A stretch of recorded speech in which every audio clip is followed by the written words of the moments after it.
This is A World on Purpose.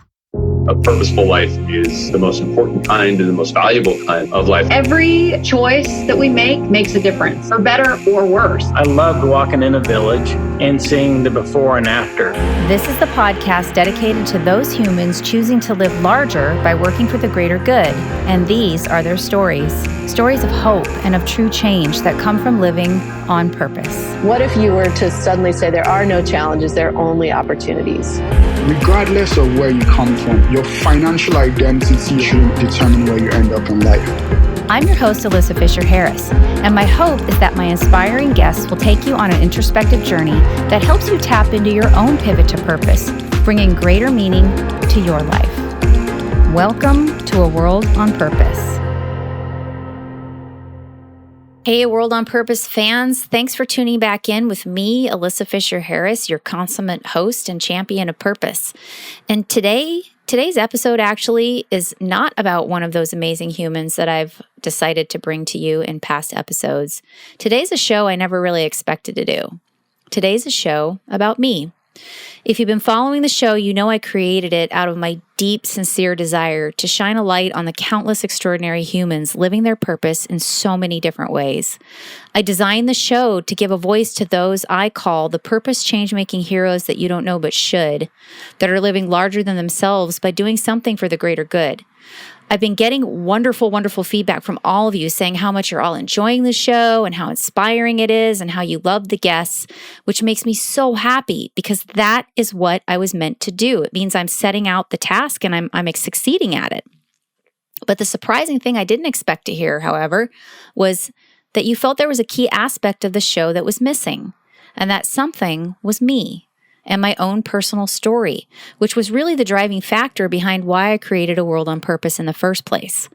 I was actually pretty stunned by this feedback. I mean, honestly, I swear it never occurred to me to even include myself. In my effort to make this show all about those people who inspired me and I hoped would inspire you, I left myself and my own inspirational story completely out of the equation.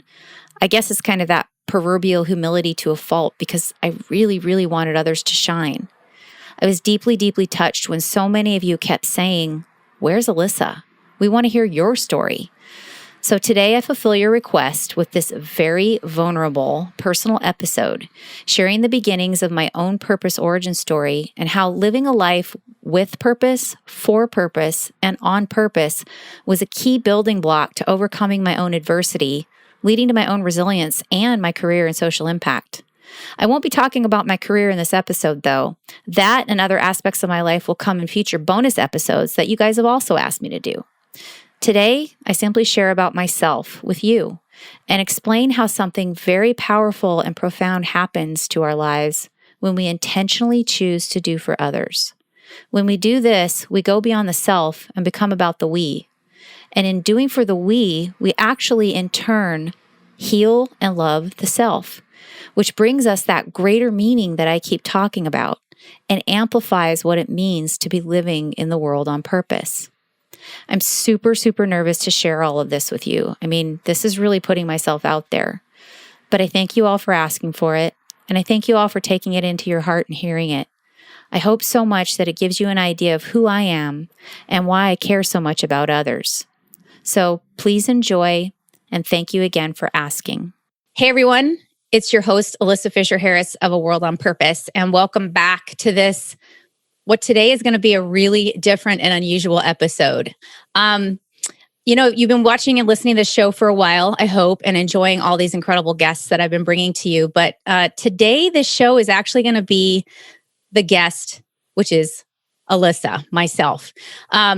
The feedback I've been getting, which is kind of an ironic situation, I created this show to be a show to really shine a spotlight on all of these just outstanding humans that I feel are just living purpose-driven lives and examples of how we can all choose to live our lives. And ironically, a lot of the feedback I was getting was that it was great and they loved the guests and they loved the show, but that there was a piece that was missing. And for those who know me, they felt that piece was me and my story. And so I honestly hadn't even thought about including my story and my reason why the show exists. And the whole intention behind it was really driven from my own life of adversity and all these crazy things that have happened to me and all the stuff that I've done along the way. So today we're turning the tables on me and I'm super nervous, but I hope that you all enjoy it. And I've invited back one of my incredible guests that you got to hear in the first season, a dear friend, someone I trust and love just immensely, and also have been working with in the world of impact, my dear friend Avery Kent, who's coming here today to actually interview me. So Avery, welcome. Welcome back. You're going to do a great job, I'm sure, but I'm super nervous. So welcome back. Thank you so much for having me, and really, really excited to be a part of this, because I was definitely one of those people saying, Alyssa, you have all this purpose. You have this incredible story. We need to hear from you too. So really delighted to be participating in this today. Thank you. So, we've gone way back, and ton of excitement for this. You've definitely had a lot of really specific experiences in your life. We all have, right? That have shaped who we are, how we view the world, what we think matters. But before we jump into all of that, I was actually hoping we could start with the show and start with you speaking a little bit to what purpose means to you and the role it's played in your life and in launching this incredible podcast. Okay, well, that'd be great. So what does purpose mean to me? Purpose has so many definitions. And it can be anything really. But for me, I think the idea of living in what I call the world on purpose, the reason I named the show A World on Purpose was the idea that all of these things that so many of us are doing in the world for others, to be able to raise humans, to support the planet, to do all these things are not in just some random way, that they're actually intentional, that people are taking that step into something larger than themselves, something that is, not just their day job, not just something that they think is what they do, but something that could be greater and really advance all the things that people need in life to get through hard times and adversity. So the idea of a world on purpose is on purpose. Like, this is intentional. This is being done with absolute laser focus to want to do something good for humanity.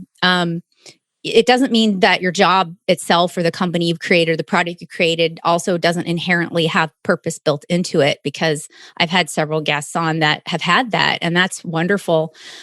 But what is the motivating factor behind it? And usually when you talk to people and they're feeling this sort of lack of what is my place in the world? Why am I here? What can help? I love my job. I love my family. I love my friends, but I feel like there's just something missing. And what could bring me greater meaning? And so for me, the idea of purpose, because that's literally the tool, the biggest tool in a bucket of many tools that I used to help get me through all of the painful and difficult challenges in life, but also because it just made me feel good. It made me feel like if I could touch someone else's life, even one person, in an action that I took with a purposeful intention of doing something greater than myself, it made me feel like then I wasn't put on this planet by accident. Yeah. And it, from how I've experienced you in the world, like, that's also always been deeply rooted in kindness and compassion, which, are, I think, often overlooked virtues that we could use more of. Absolutely. So a lot of people have dreams, and bringing them into reality is really challenging. And I know you struggled with making this dream a reality for quite a while. And one of the things I've always admired about you is your ability to really think about the narratives we tell ourselves and the role that those stories play in our minds. And I'm curious if you can share with your audience around, like, how did you come to realize what some of those self-limiting stories were, and what have you done to overcome them? Oh man, that's a loaded question.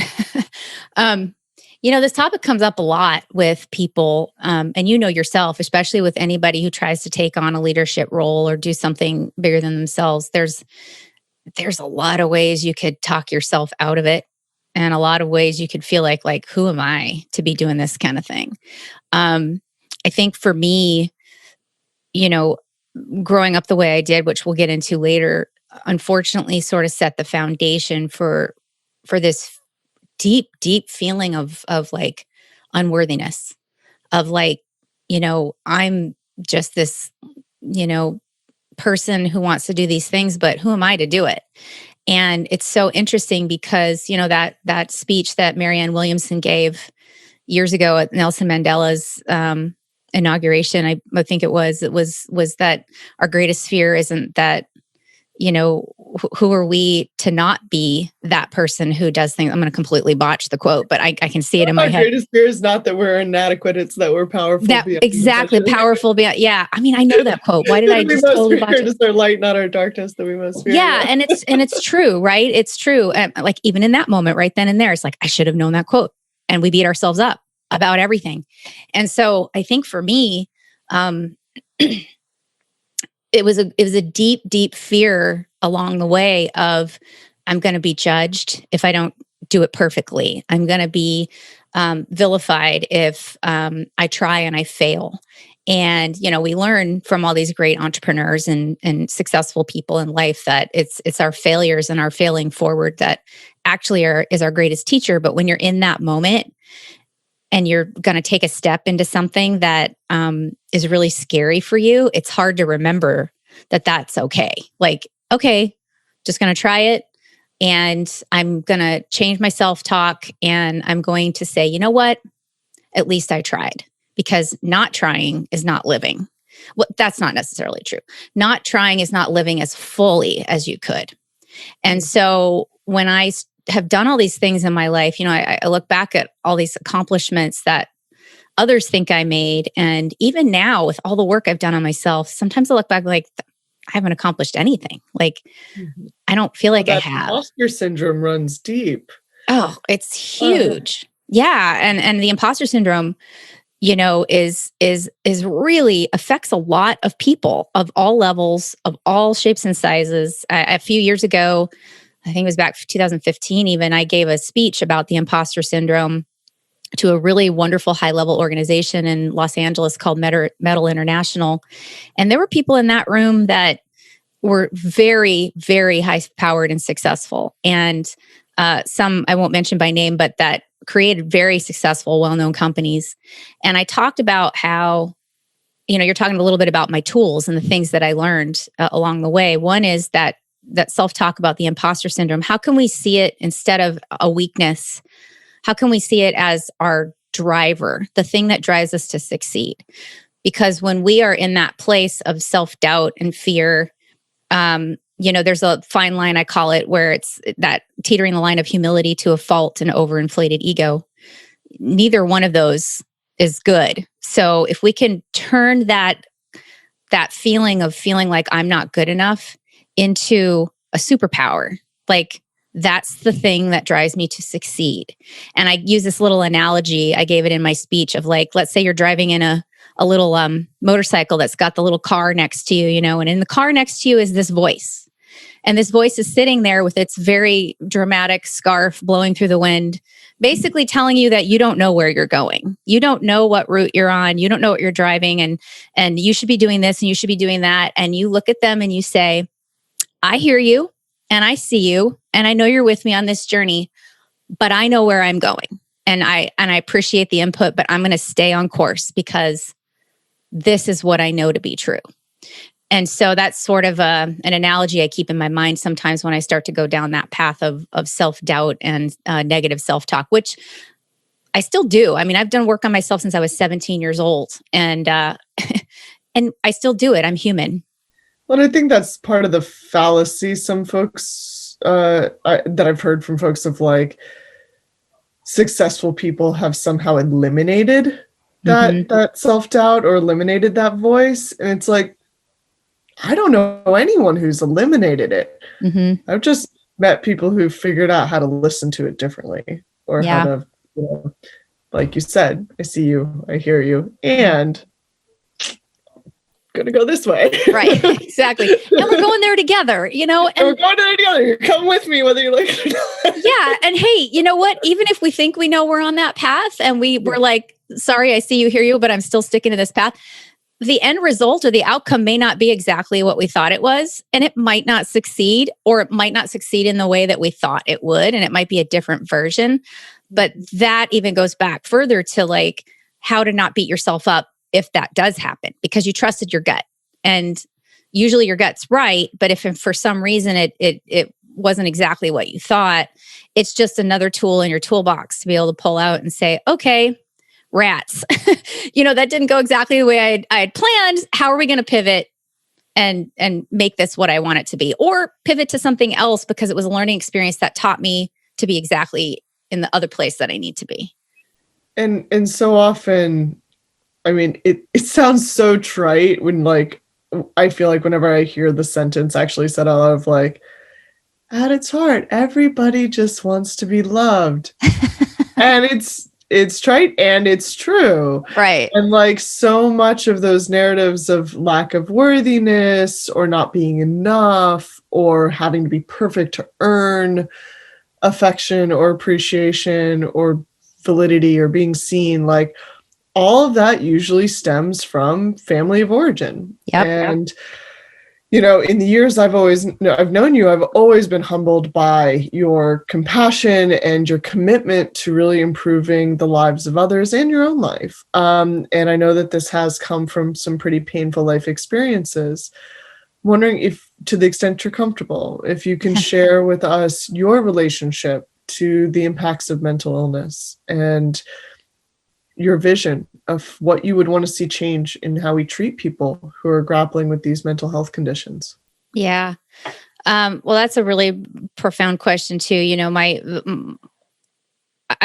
would like to touch on several of the adverse moments I've had in my life, which are kind of extraordinary. When people hear about it, they're like, what? How did you survive all of that? And just by looking at me, they would never guess that was the kind of life that I've had, and all of these incredible things that have been extraordinarily painful and difficult to get over. But it started with mental illness, and it started with my mother.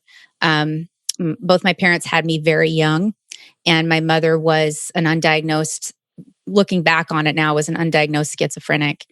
And in the 70s, when there wasn't a lot of support or focus back then. And my father was just a young man who fell in love with this beautiful woman who he didn't really know, how off balance she was. And it ended up getting worse after each birth of myself and my brother. And so that kind of set the trajectory of my life, where because of that, it was very difficult for my father to be able to keep a job because she just wasn't stable or balanced, which resulted in, on and off after the age of 5, on and off being homeless, really for, the years between 5 and 13. But even between 1 and 5, it was just not stable. There were, there were a lot of times in our life where we lived in a car, we lived in a motel. One time my mom took us to a shelter. I don't even remember why we were away from my dad, but I remember being in this shelter. And if we did have a home, it was usually, not a great place to live, low income housing. There were a couple times where my mom would have some stability and my grandparents would be able to help. And then we'd get a nice place to live with some nice furniture. And so it was like feast or famine. It was, then the next thing I know, it was evaporated and gone. And we were back to living in a car.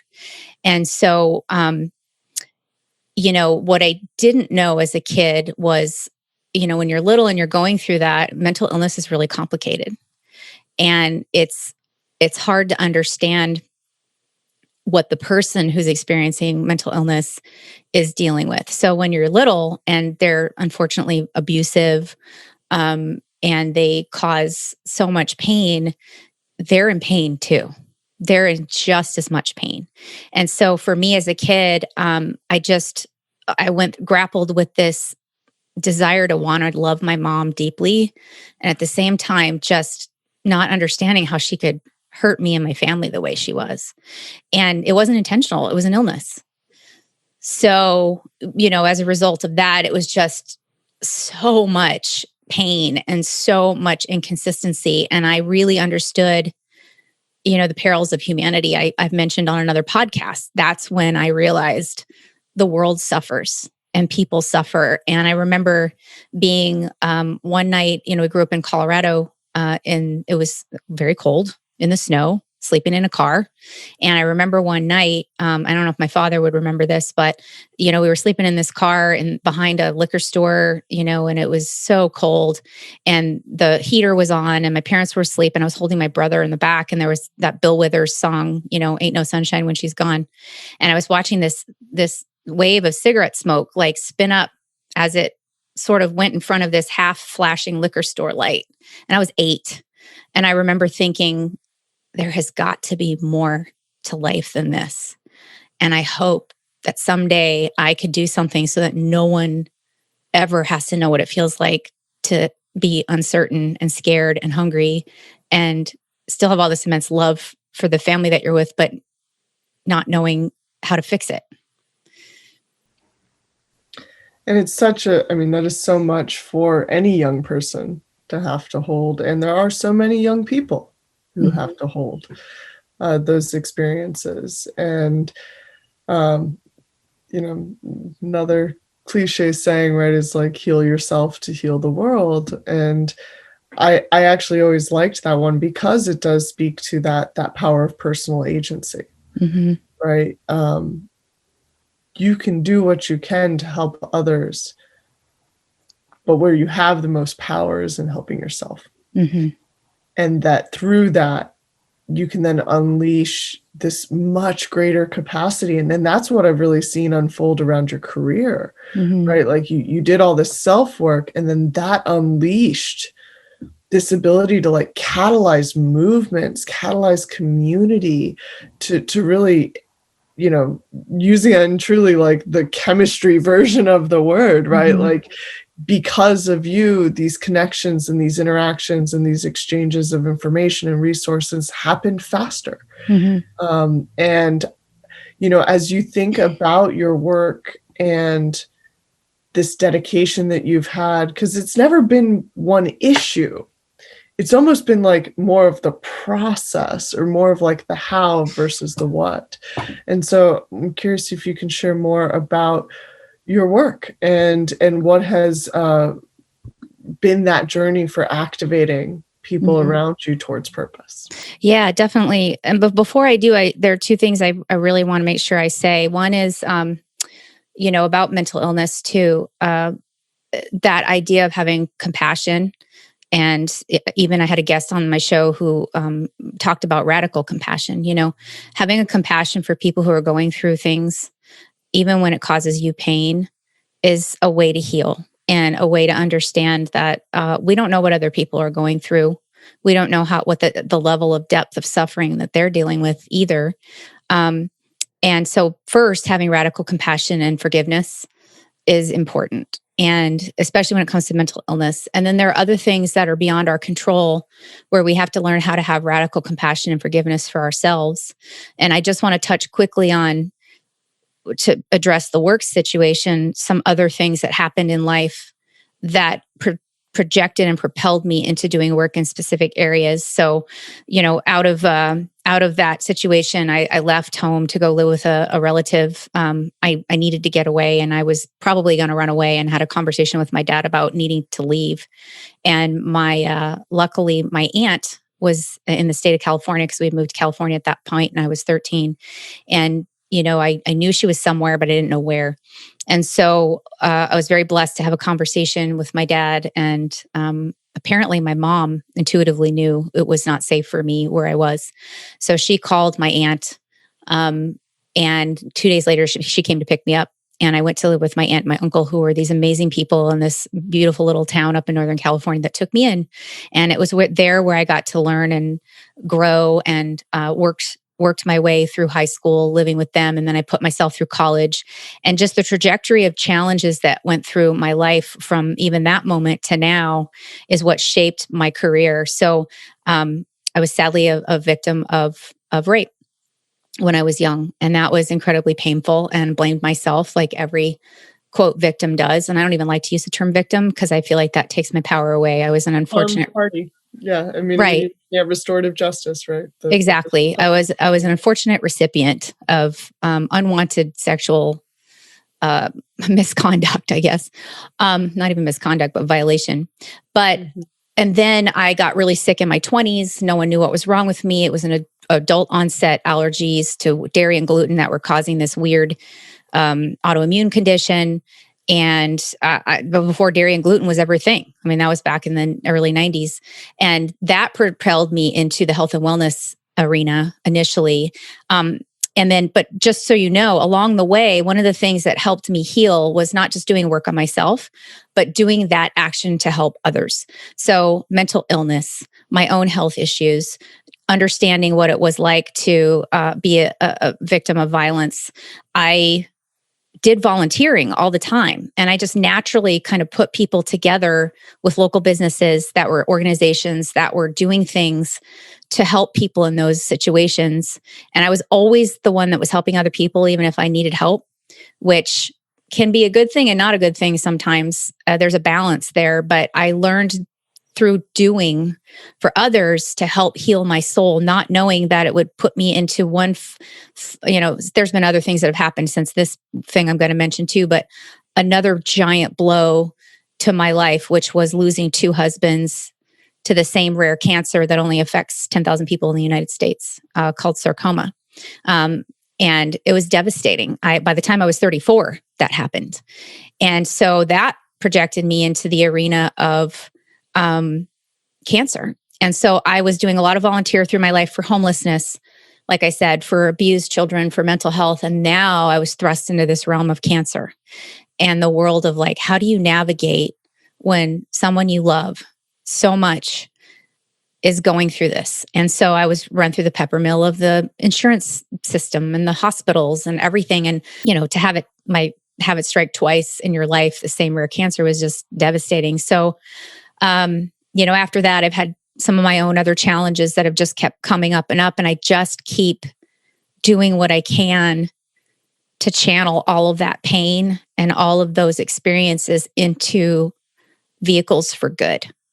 What did I learn from it? How can I champion people who are suffering through illness and give them education on how to navigate these systems when they're scared and they don't know, or navigating mental health issues, or volunteering and literally spending time with people who are homeless, who feel like they're at the bottom of the barrel and there's no hope, and having them understand that there are ways out. That's been sort of my journey, and channeled that all into this work of being now this strategist that I didn't even know I was. When I thought of the word strategist, I thought of politics always, and doing these incredible strategies for companies and brands and nonprofits that need to unite together to do whatever it is they're going to do for the good of humanity or the planet in those areas of life. Well, it feels like so often you are able to draw on this, array of experiences that end up showing how, like, I always find that you make connections that aren't always really obvious. Mm-hmm. Right. And that you're able to find patterns. Mm-hmm. And that's a really powerful part of being able to apply your purpose towards the world. Mm-hmm. And when I think back to, the loss of your husbands, and even in that loss, you gained new family. Mm-hmm. I'm wondering if you can speak to, the role that family ended up playing for you, and both in your career and in your life today. Yeah, I'm really blessed. I was able to maintain a wonderful relationship with my first husband's family. They've known me half my life. They met me when I was 24 years old, and I'm 50. So that's a long time. And they, we all went through our own grief. We all checked out and did things in ways to try to help us heal with that loss. It was a tremendous loss. And throughout the way, throughout the healing journey, it's been 20 years now. And I made the decision in October of 2020 to move back to the town where I got married and where his family is in Napa Valley, out of Los Angeles, because I'd been in Los Angeles for almost 20 years. And I didn't realize until I stepped foot back in where I am now that it was literally, I moved back 20 years the same month that my husband passed away. And I realized that leaving, when I left, I was a broken, shattered, just not knowing what my life was going to be version of myself. I mean, I'd had no idea. I knew I wanted to do good things. I wanted to try to make something meaningful out of that loss, not knowing it was going to happen again. I started a foundation and the family was supportive of it, but none of us knew what we were doing. We were trying to do what we could. And I would call it a colossal failure. Maybe others wouldn't. I had really lucky friends and family that wanted to be a part of it. It was a learning experience. But the role that family has had for me, I've been really lucky. I have my dad and my brother who, and my aunt who are my blood family. And then this other family that's just been a surrogate family that's treated me like their third kid. My father-in-law at my wedding held my hand and did a toast and said, "We don't feel like we're getting a daughter-in-law. We feel like we're getting a third kid." And that just meant everything to me. And interestingly, I've found that to be sort of a theme of a lot of my friends and their families along the way. I've been sort of adopted. And I remember my first serious boyfriend in college, his sister once said, you have this knack for these families wanting to sort of adopt you in a way. And it was really nice. I didn't ever think about it that way, but I always wanted kids. I wanted my own kids. And I wanted to have the family that I unfortunately didn't have. Even though my father and my brother, they're my heroes, we did the best we could, and my mom too. I wanted to have a different version. And so now the world is my family, and I'm doing all this work to help heal the world. But I'm really lucky that I do have people that consider me their family and treat me like family, my own birth family. And then this wonderful surrogate family, my mother, my father-in-law, my sister-in-law, my brother-in-law, my nieces and nephews.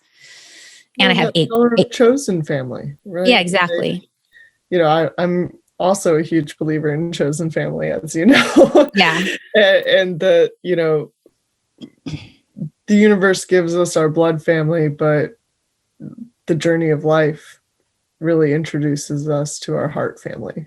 Yes. And how do you show up for folks and navigate that intimacy and that intentionality? Mm-hmm. To be able to form those bonds, and that can be really powerful, and to me is a beacon of how important support is, right? Nobody heals from these things or gets out of these painful experiences by themselves. Mm-hmm. Everyone at some point has to have support. Mm-hmm. We're communal creatures. It's part of who we are. And so I'm so delighted that you have been able to attract all of these incredible families to you and to be a part of a much bigger family than you ever could have from just a bloodline, right? Yeah, me too. And even in work, meeting people that you connect with through work, and there's just that kismet, I know you. And, my partnership of all these wonderful partners that are like family, and you and people that I've met along the way from my career that have become like family. And it is, I saw a phrase once that said, friends are the family that you choose. Mm-hmm. And it's true. And, healing does come with support. And also, grief and healing is so different for everyone, and there's no right way to do it. People might make mistakes, they think, along the way in how they heal. But they're not mistakes. You're just doing the best you can at the time and trying to figure it out. So to have people beside you is really a gift. So I know any journey for self-discovery or self-improvement can, it's not linear. You don't just keep moving forward. It's 2 steps back.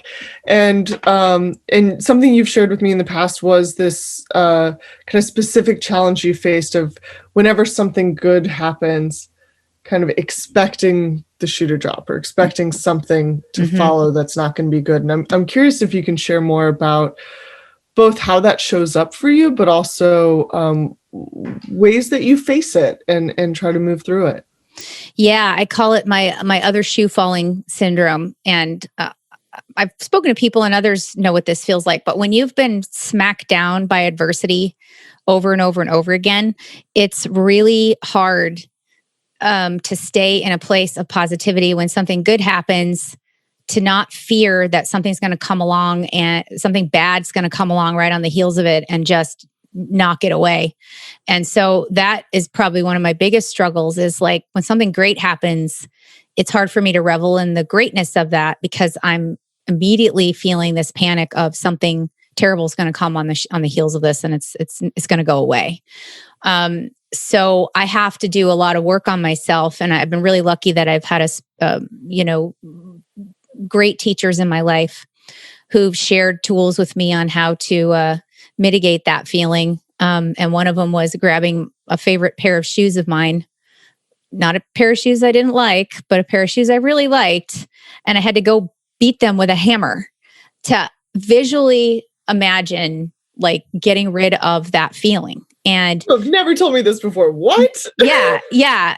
Because they say that trauma it's trapped in our cells. Yes. It has a cellular imprint, and so in order to, they're doing a lot of work with PTSD and all these things on different things they can do to help reprogram those cells to be feeling and reacting differently. So that visual thing of like, beating those shoes and saying, no, you have no power over me. You have no power over me.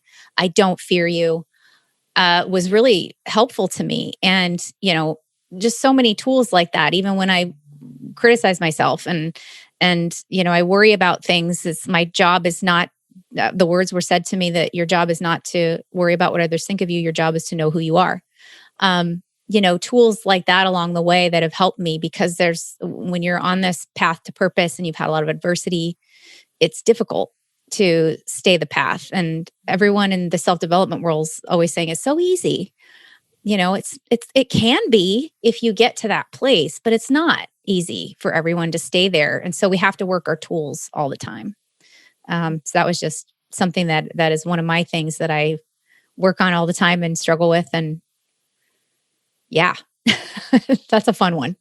So as we're starting to come to a close, I'm curious if there's anything else you wanted to share about this specific journey to launching this dream and what you're hoping for with this vehicle and this podcast. Like, let's put it out in the universe. What do you hope that this can be? Well, my hope is that the idea of creating a community around the thought process of living in a world on purpose, not by accident, that there's an intentionality but for everything that we do, every action we take can, impact even just one person and the thousands or the millions. My hope is that this becomes a platform for, it's really hard to launch a podcast like this when nobody knows who you are and you spent your career building other people's, social media, not spending any time on your own and everything. And you get feedback of, interviewing well-known people. There's that whole dichotomy of you should interview well-known people who have followers, but nobody knows who you are. So they might not, want to interview with you. My hope is that, I'll take anyone that has a purpose-driven story and a mission that they care about sharing, and their pivot to purpose. I call it their pivot or their purpose origin story. But my hope with this show is that it becomes a platform really for the stories of the people that no one would ever have heard of. Because all of those people are, that's such an old cliche. I know, the unsung heroes. I call them the purpose change making heroes you don't know but should.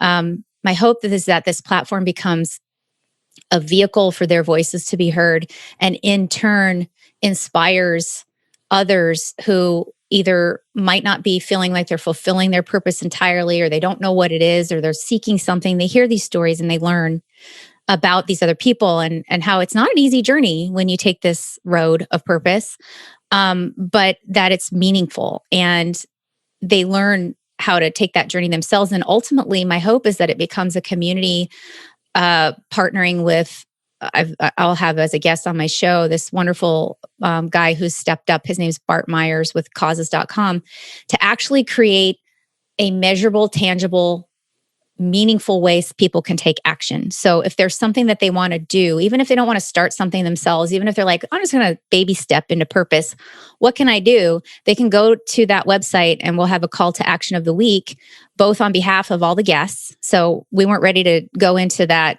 when we first launched this, but we'll go back and do a campaign on behalf of every guest we've had. And additionally, other campaigns that they're running. And it can be anything from public policy and politics to raising money for social cause.